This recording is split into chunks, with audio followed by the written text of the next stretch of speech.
All right. What's going on? So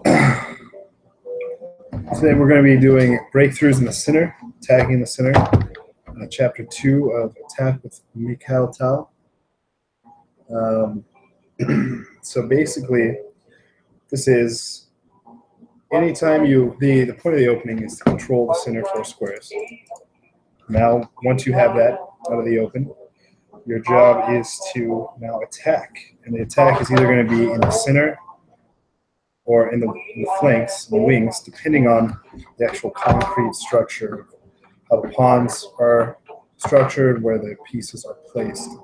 So an advantage in the center almost always allows an attack to be obtained, whether in the center itself or on one of the flanks. This depends on concrete features of the position. With a mobile pawn center, the strength of the attack grows greatly after a breakthrough in the center, which usually achieves several aims. One is the opening of lines, along which rooks and bishops situated on the queen side can instantly join in on the attack. Often their scope is restricted by their own pawns in the center. Vacating of a central square via which, for example, a slow-moving queen's knight can join the attack. Springboard can be used by a rook for a subsequent switching along the rank. And finally, the disruption, if only for a certain time, of the coordination of enemy pieces. In short, a breakthrough in the center is always the start of an attack, which, however, is no means bound to be swift and explosive, but can grow by degrees, like the seventh wave. This is why voluntarily conceding the opponent a mobile pawn center, or perhaps only a single pawn in the center that is capable of advancing, is equivalent to voluntarily entering the lion's cage. This comparison is perhaps evoked by the following game in which the player with white was a grandmaster by the name of Lev. Translators note as Lev is the Russian word for lion, so it's a play on words. So we're going to start with black. We'll actually take a look at this from white's perspective. But black makes a mistake or blunder and does d takes f4. Bishop takes e4, gaining a tempo. Rook b8, g5, h5, d5. So we get our breakthrough. And now we're opening this diagonal along the king. The central files in the long diagonal are opened. E5 fails to d6.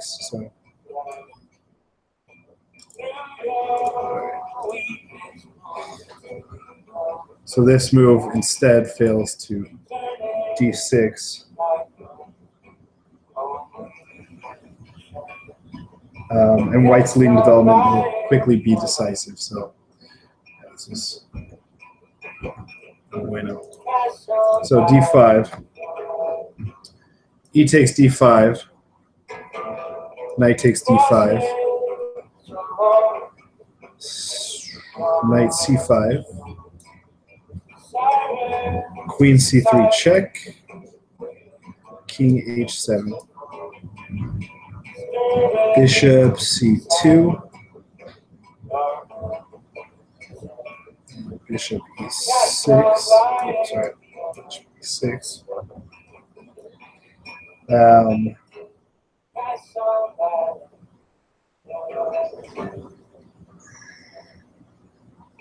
So rook f or knight f4. Queen c8. Knight takes h5. So without waiting for the completion of the attack, on rook g8, knight f6. That can be.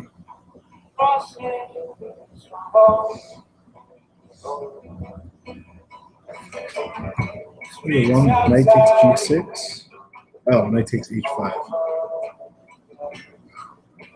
Okay. Which can't recapture because of this.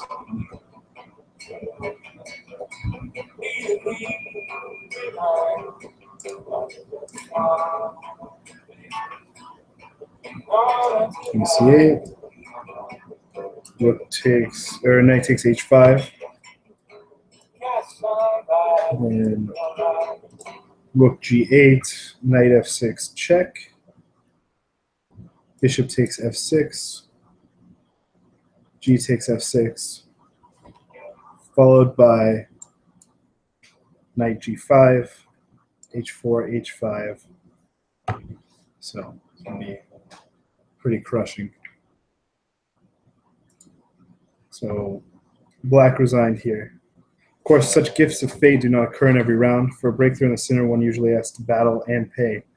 Now, the next diagram we'll look at, the game has hardly passed out of the opening stage, but the pawn formation is already largely determined, and two sides are considering their strategic plans. If we were to take a quiet course, then black, after completing his development, would hope to use the strength of his dark squared bishop, which has no opponent. But white makes excellent use of the trumps of his position, including the advanced position of the black queen, to develop a powerful initiative by means of a central breakthrough. So e5 exclam, d takes e5, knight e4, queen f4, queen f4, queen f4, knight on f to d2. So the white offensive is not in a hurry, but now two of black's pieces become targets for the attack. His queen has been driven to the edge of the, and he is forced to lose time. So from here, bishop f5,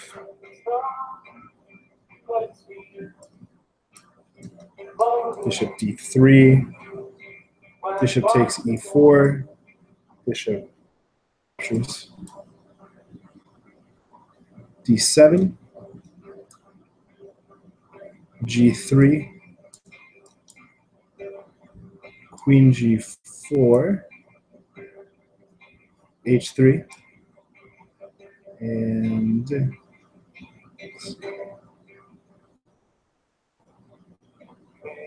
h5, d6. So the development of black's king side is hindered. His queen has been driven to the edge of the board, and his king is still in the center, as is white's, but black's is under attack. The pawn sacrifice is a miserly price for all of these. So queen g6, rook d1, exclam. The outpost of d6 is supported, and now knight c5, knight takes c5 is a real threat. Black's tactical attempts to confuse the matters are ignored by white. b3, queen e2, not allowing the black rook to move off a light square with a gain of a tempo. So, and what he means by that is if queen had taken b3, now the rook is off light squares, off this diagonal, with tempo. So here f5 is played. G4. What would happen if this? Oh, if this takes, this is forked. So G4, C4, bishop B1, F takes G4, takes C4, Queen F7, trying to trade off the queens, get rid of the attack. Queen C6, famous knight.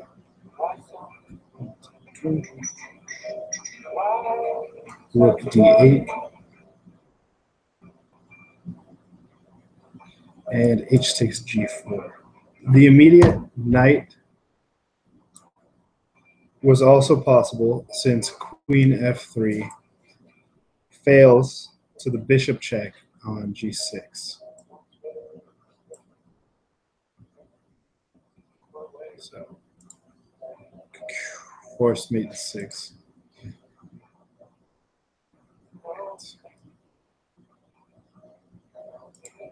So h6, g4. g6, knight c5, rook g8, bishop e4, bishop g7,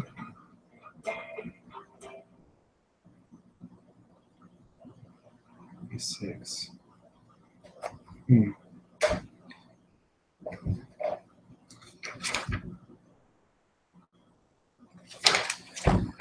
All right, I'm gonna have to change this real quick. Let's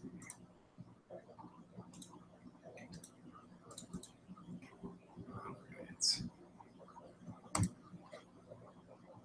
All right, from here, knight takes a6, queen f4,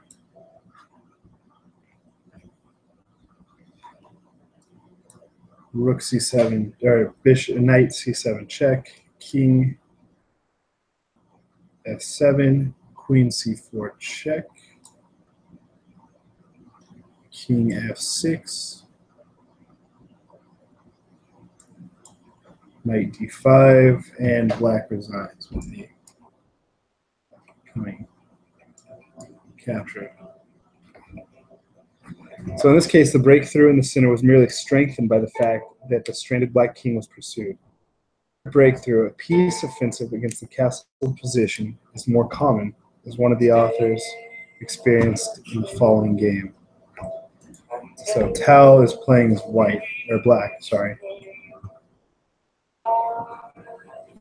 So this position has already occurred in previous games, and who could have known that in quite of his study, white had worked out a variation giving him a decisive advantage or a forced win. So here, d5 exclam, e takes d5, e5, excuse me. Breaking through the center, white has imparted a great deal of energy to his e-pawn, but more important, he has opened his way for his pieces to the king side.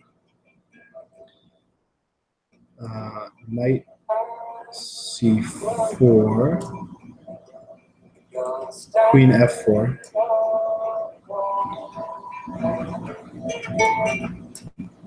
knight b2, because after h6, white would have won by queen f5, g6, 3, queen h3, king g7,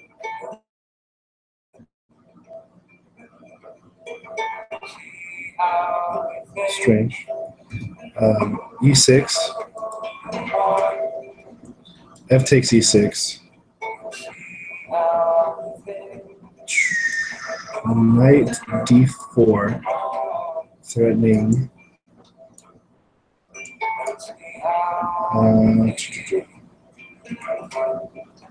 so if instead of h6, this is supposed to be h6, not a6,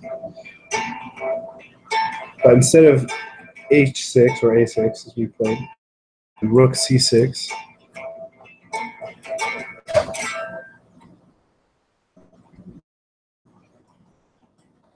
rook c6, he has knight g5, h6, bishop h7 check, king h8,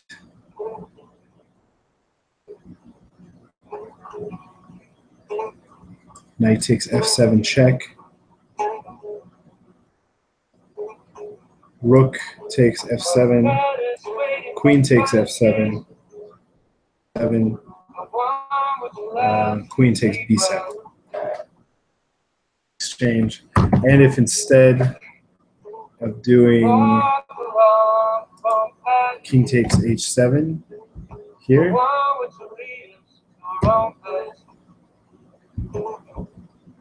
if instead, let's have rook, we do king takes h7 instead, we have this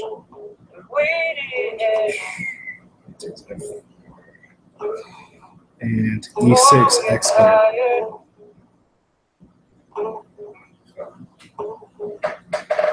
There we go. Instead, B2 was played. And then this bishop sacrifice.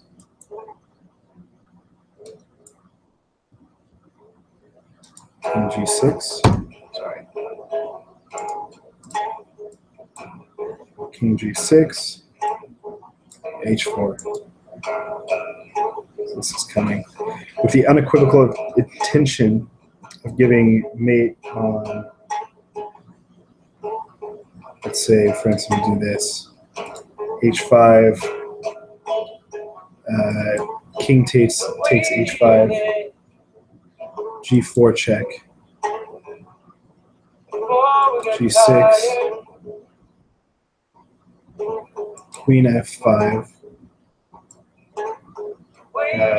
King H6, Knight takes F7 check,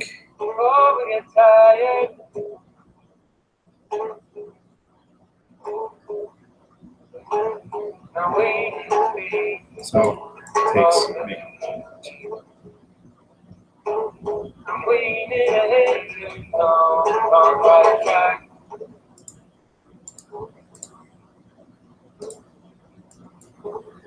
All right, so king to G6, H4, rook C4,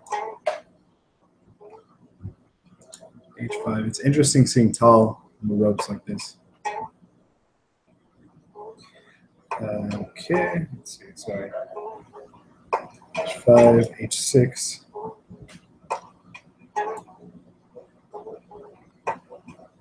H7. F5 check. King G8. E6. Queen F6. There's no other defense against H6. Queen takes. And G takes.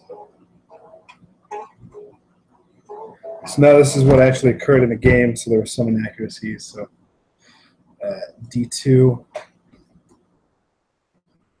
So it's saying knight D6.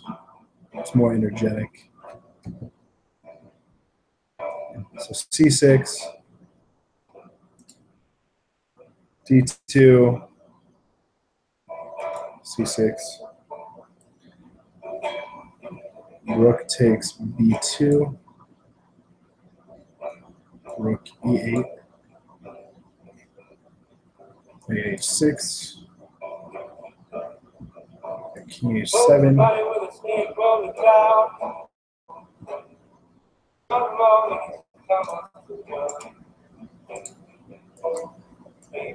King H7. C takes E6. Rook takes E6. Rook takes E6. E2. C6. E2.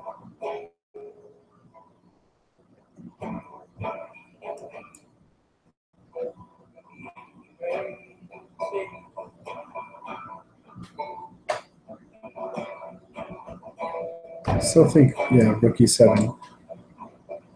King H8.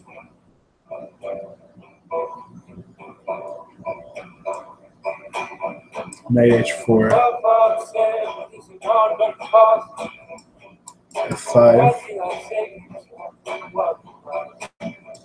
G6. G8. Rook takes A7, and black is on. So, all right, I am starting.